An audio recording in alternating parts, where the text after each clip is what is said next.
বহুল আকাঙ্ক্ষিত ত্রয়োদশ সংসদ নির্বাচন 12 ফেব্রুয়ারি। এবার নির্বাচনে নতুনত্ব একই দিনে হবে গণভোট। হ্যাঁ বা না ভোটের মাধ্যমে জনগণ মতামত জানাবেন সংবিধানে সংশোধন ও গুরুত্বপূর্ণ নীতি নির্ধারণে।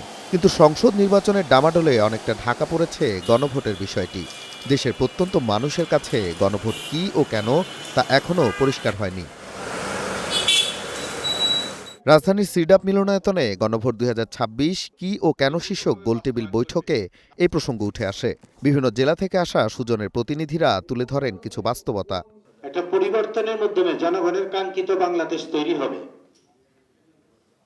এই প্রশ্নটা যদি আমাদের মধ্যে থাকে তাহলে গণভোট বাংলাদেশের জন্য বা আমাদের নাগরিকদের জন্য বা ভোটার জন্য অত্যন্ত গুরুত্বপূর্ণ।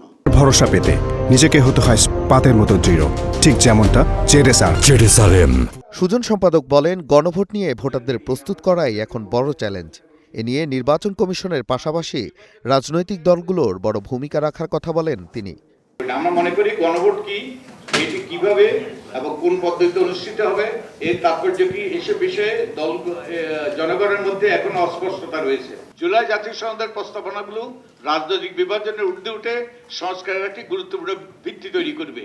তাই সংবিধান সংশোধন সংক্রান্ত 48টি ইস্যুতে রাজনৈতিক দলগুলোর মধ্যে যে ঐক্যমত্য প্রতিষ্ঠিত হয়েছে সেগুলোর উপর আসন্ন গণভোটে জনগণকে হ্যাঁ বা না ভোট দিতে আহ্বান করবে, তার রাজনৈতিক দলগুলোকে স্পষ্ট করতে হবে। অর্থাৎ রাজনৈতিক দলগুলোকে একটা অবস্থান নিতে হবে, তারা হাঁর পক্ষে না এর পক্ষে। আলোচনায় অংশ নেন নৌ পরিবহন উপদেষ্টা ব্রিগেডিয়ার অবসরপ্রাপ্ত সাখাওয়াত হোসেন। বলেন, সরকার গণভোটের যথাসম্ভব প্রচারণা চালাচ্ছে, তবে গণভোট সফল করার সবচেয়ে বড় দায়িত্ব নির্বাচন কমিশনের। আমরা এখন বলতে পারবো না যে এখন আমরা এনজিওদেরকে মোবিলাইজ করবো, যাও তোমরা গিয়ে প্রপাগেট করো, তাহলে পলিটিক্যাল পার্টি বলবো যে আমরা কোনো একটা পক্ষ নিচ্ছি। দেয়ারফর দিস পার্ট আমি মনে করি এসেনশিয়াল।